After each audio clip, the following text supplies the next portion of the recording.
ആധുനിക യുദ്ധതന്ത്രങ്ങൾ ഇലക്ട്രോണിക് വാർഫെയറിന്റെ ഒരു കളിസ്ഥലമായിട്ട് മാറുകയാണ്.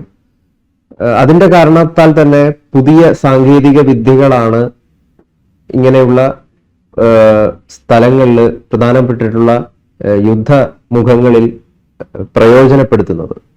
നിരവധിയായിട്ടുള്ള രാഷ്ട്രങ്ങൾ വലിയ മേൽക്കൈയാണ് ഇതിൽ നേടിയിട്ടുള്ളത്. അതിൽ ഇന്ത്യയുടെ നിലവിലുള്ള ഒരു പൊസിഷൻ എവിടെയാണ്? പ്രത്യേകിച്ചും ഈ ജാമിങ്, സ്പൂഫിംഗ് പോലുള്ള ഏറ്റവും സാങ്കേതികപരമായിട്ടുള്ള ഈ യുദ്ധതന്ത്രങ്ങൾ പ്രയോജനപ്പെടുത്താനായിട്ട് ഇന്ത്യക്ക് എത്രമാത്രം സാധിച്ചിട്ടുണ്ട് എന്നതാണ് ചോദ്യം.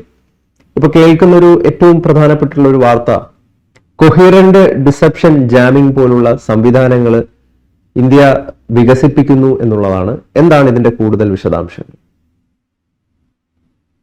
ശരിയാണ്. ആധുനിക യുദ്ധത്തിൽ മിസൈലും ബോംബും പീരങ്കി ഉണ്ടകളും ഒന്നും മാത്രമല്ല. ഇത് ആധുനിക യുദ്ധം എന്നത് ഗൈഡഡ് മിസൈലുകൾ, പ്രിസിഷൻ ബോംബുകൾ, അതായത് വളരെ കിറുകൃത്യമായിട്ട് ഒരു ലക്ഷ്യസ്ഥാനത്തിൻ്റെ ഒരു പരമാവധി 3-4 മീറ്റർ അപ്പുറത്ത് മാത്രം പതിക്കുന്ന, എത്ര ലക്ഷ്യം തെറ്റിയാലും അത്രയും മാറി പതിക്കത്തുള്ളൂ. അത്തരം ആയുധങ്ങളും മിസൈലുകളും, അതായത് മിസൈലുകളും ഡ്രോണുകൾ, സൂയിസൈഡ് ഡ്രോണുകളും ബോംബുകളുടെയും ഒക്കെ കാലമാണ്. അത് യുദ്ധം ആ രീതിയിൽ മാറിയപ്പോൾ അവിടെ ഈ കൃത്യതയെ നശിപ്പിക്കാനുള്ള യുദ്ധതന്ത്രങ്ങളും മറുവശത്ത് ഉണ്ടാകും. അതാണ് ഇലക്ട്രോണിക്സ് വാർഫെയർ. ഇന്ന് ഇലക്ട്രോണിക്സ് വാർഫെയർ ആണ് യുദ്ധത്തിൻ്റെ ഗതിവിഗതികളെ നിർണ്ണയിക്കുന്നത്. നമുക്കറിയാം, ഈ കഴിഞ്ഞ ഓപ്പറേഷൻ സിന്ദൂറിൽ പാകിസ്ഥാൻ ആദ്യം അവകാശപ്പെട്ടു ഇന്ത്യയുടെ S-400 വ്യോമ പ്രതിരോധ സംവിധാനത്തെ അവർ തകർത്തുവെന്ന്. പക്ഷെ പിന്നീട് അവരതിനെക്കുറിച്ച് മിണ്ടിയില്ല.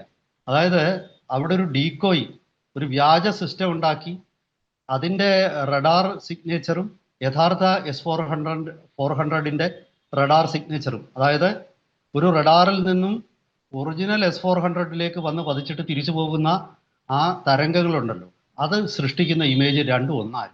അങ്ങനെ ഒരു സംവിധാനം ഇന്ത്യ ഉണ്ടാക്കി ശത്രുവിനെ പറ്റിച്ചു. അങ്ങനെ റബ്ബർ പോലുള്ള ചില സാധനങ്ങൾ കൊണ്ടുണ്ടാക്കിയ ഒരു ഇൻഫ്ലേറ്റഡ് S-400 സിസ്റ്റത്തെ നശിപ്പിച്ച് പാകിസ്ഥാൻ വലിയ ആത്മസംതൃപ്തി അടഞ്ഞു. അതിനെ കവച്ചു വെക്കുന്ന ഇന്ത്യ ഇപ്പോൾ, അതായത് കുറച്ചുകൂടെ വ്യക്തമായിട്ട് പറഞ്ഞാൽ, ജാമിങ്, സ്പൂഫിംഗ് ഇങ്ങനെയുള്ള ടെക്നോളജികൾ ഇന്ന് യുദ്ധരംഗത്ത് നമ്മൾ ഇത്തരം വാക്കുകൾ ഒരുപാട് കേൾക്കുന്നു. അതായത് ജാമറുകൾ ഉപയോഗിച്ച് ശത്രുവിൻ്റെ വിമാനത്തെ നിശ്ചലമാക്കുക, സ്പൂഫിംഗ് ഉപയോഗിച്ച് ശത്രു വിമാനത്തിന് നേരെ വരുന്ന എയർ ടു എയർ മിസൈലുകളെ വഴിതിരിച്ചു വിടുക. അത്തരം സംവിധാനങ്ങളൊക്കെ പരമ്പരാഗതമായ ഉപയോഗിക്കുന്നത് ഈ അപ്പുറത്തു നിന്ന് വരുന്ന മിസൈലോ അതല്ലെങ്കിൽ ബോംബോ ഒക്കെ അതിലും സെൻസറുകൾ കാണും. ആ സെൻസറുകളെ വഴിതെറ്റിക്കുന്ന അല്ലെങ്കിൽ ഇതിനെയൊക്കെ ഗൈഡ് ചെയ്യുന്ന ശത്രുവിൻ്റെ റഡാർ കമാൻഡുകളെ വഴിതെറ്റിക്കാനായിട്ട് അത് നിരവധി സിഗ്നലുകൾ നമ്മുടെ സ്പൂഫിംഗ് അല്ലെങ്കിൽ ജാമിങ് സംവിധാനം പുറപ്പെടുവിക്കും. അങ്ങനെ ശത്രു റഡാറുകൾക്ക് ആകെ കൺഫ്യൂഷനാകും, അത് തൽക്കാലത്തേക്ക് പ്രവർത്തിക്കാതാവും. അതാണ് അതിൻ്റെ ഒരു രീതി. പക്ഷെ അതും പഴകിയിരിക്കുകയാണ്. അങ്ങനെ സംഭവിച്ചാലും അതിന് ചില പരിമിതികളുണ്ട്. ആ പരിമിതിയെ മറികടക്കുന്നതാണ് ഇപ്പോൾ ഇന്ത്യ വികസിപ്പിച്ചെടുത്തിരിക്കുന്ന കൊഹിറന്റ് ഡിസെപ്ഷൻ ജാമിങ്. ഈ കൊഹിറന്റ് ഡിസെപ്ഷൻ ജാമിങ് യഥാർത്ഥത്തിൽ ഈ കൂടുതൽ സിഗ്നലുകൾ ഉൽപ്പാദിപ്പിച്ച് ശത്രുവിൻ്റെ റഡാറുകളെ കണ്ണു മൂടിക്കെട്ടുകയല്ല ചെയ്യുന്നത്. ശത്രുവിൻ്റെ റഡാറുകളിലെ വഴിതെറ്റിക്കുന്ന, അവരുടെ തീരുമാനങ്ങളെ, തെറ്റായ തീരുമാനങ്ങൾ എടുക്കാനിലേക്ക് ശത്രു റഡാറുകളെയും സെൻസറുകളെയും ഒക്കെ നയിക്കുന്ന ഒരു തരത്തിലുള്ള സിഗ്നലുകൾ പുറപ്പെടുവിക്കുക. അതായത് ശത്രുവിൻ്റെ റഡാറിൽ നിന്നുള്ള തരംഗങ്ങൾ ഇവിടെ വന്ന് പതിച്ചാൽ അത് തിരിച്ചു പോകുമ്പോൾ അവർക്ക് ചില തെറ്റിദ്ധാരണകളുണ്ട്. അതിൻ്റെ ആൽഗരിതത്തെ വഴിതെറ്റിക്കുന്ന സിഗ്നലുകൾ നമ്മുടെ സംവിധാനങ്ങൾ പുറപ്പെടുവിക്കും. അങ്ങനെ പുറപ്പെടുവിക്കുന്നതിനാണ് ഈ കൊഹിറന്റ് ഡിസെപ്ഷൻ ജാമിങ് എന്ന് പറയുന്നത്. അതായത് ഈ ശത്രു റഡാറുകളിൽ നിന്നും വരുന്ന തരംഗങ്ങളെ, ആ വേവ് ഫോംസിനെ, അതിനെ പുനർക്രമീകരിച്ച് അല്ലെങ്കിൽ മോഡിഫൈ ചെയ്തിട്ട് തിരിച്ച് സിഗ്നൽ അങ്ങോട്ട് അയക്കും. അപ്പോൾ സ്വാഭാവികമായിട്ടും ഇവിടെ യാതൊന്നും ഇല്ലെങ്കിലും, ഇപ്പോൾ ഉദാഹരണത്തിന് ഒരു S-400 സിസ്റ്റമോ അതല്ലെങ്കിൽ ഒരു T-90 ഈ ടാങ്കുകളുടെ ഫോർമേഷനും ഒക്കെ താഴെ ഉണ്ടെന്ന് അപ്പുറത്തിരിക്കുന്ന റഡാറിന് തോന്നും. യഥാർത്ഥത്തിൽ ഇവിടെ വെറും മരുഭൂമിയായിരിക്കും, ഇവിടെ ഒന്നൊരു സാധനവും കാണത്തില്ല. ഒരു ഇല്യൂഷൻ സൃഷ്ടിക്കുക, ശത്രു റഡാറിന് ഒരു ഇല്യൂഷൻ സൃഷ്ടിക്കും.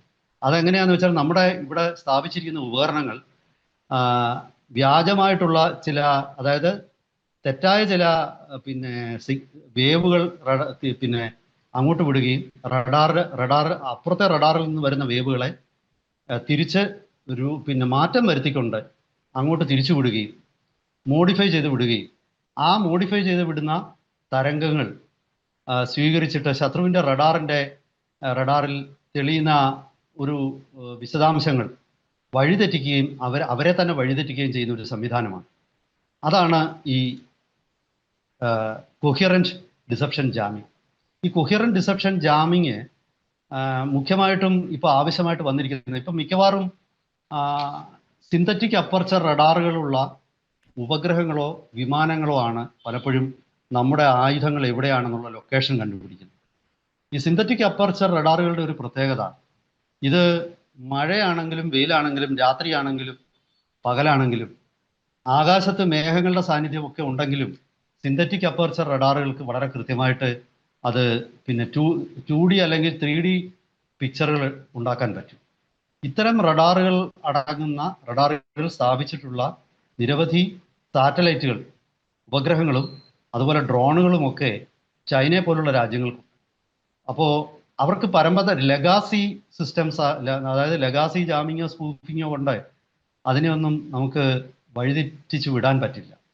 കാരണം ഈ പറയുന്ന രീതിയിലുള്ള കൂടുതൽ സിഗ്നലുകൾ, പലതരത്തിലുള്ള ഒരു സിഗ്നലുകളുടെ പ്രളയം സൃഷ്ടിച്ചിട്ട് സിന്തറ്റിക് അപ്പർച്ചർ റഡാറിനെ നമ്മൾ തൽക്കാലത്തേക്ക് കണ്ണടപ്പിക്കുമ്പോൾ അപ്പോൾ തന്നെ അപ്പുറത്ത് മനസ്സിലാക്കും ഇവിടെ എന്തോ ഒരു സ്ട്രാറ്റജിക് അസറ്റ് ഉണ്ടെന്ന്.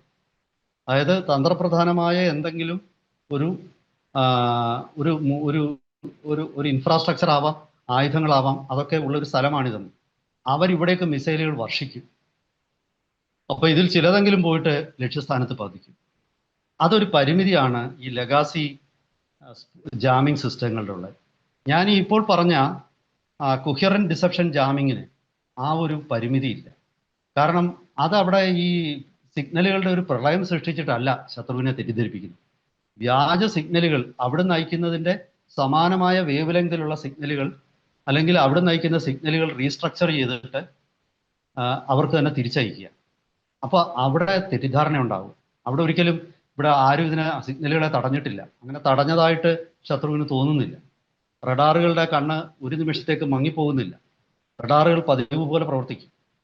അപ്പോൾ അങ്ങനെ പ്രവർത്തിക്കുമ്പോൾ സ്വാഭാവികമായിട്ടും ശത്രുവിന് നമ്മളിവിടെ ഒരു പ്രതിരോധ സംവിധാനം ഒരുക്കിയിരിക്കുന്ന കാര്യം മനസ്സിലാക്കാൻ പറ്റില്ല. അത് കാരണം ശത്രു തെറ്റിദ്ധരിക്കപ്പെടുകയും നമ്മുടെ സ്ട്രാറ്റജിക് അസറ്റുകൾ പലപ്പോഴും നമുക്ക് രക്ഷിക്കാൻ പറ്റുകയും ചെയ്യും. ഇതാണ് ഈ ആധുനിക ജാമിങ് സിസ്റ്റങ്ങൾക്കുള്ള ഒരു അഡ്വാൻറ്റേജ്. അപ്പോൾ ഇത്തരം ജാമിങ് സിസ്റ്റം ഇന്ത്യ ഇപ്പോൾ വിജയകരമായിട്ട് പരീക്ഷിക്കുകയും വരുന്ന ദിവസങ്ങളിൽ നമ്മൾ പൂർണ്ണമായിട്ടും ഇത്തരം സിസ്റ്റങ്ങളിലേക്ക് മാറുകയാണ്. അത് ഇന്ത്യയിൽ തന്നെ നിർമ്മിക്കുകയാണ്. അതിന് ഞാൻ ആദ്യം പറഞ്ഞത് ഗോസ്റ്റിംഗ് എന്ന് പറയും.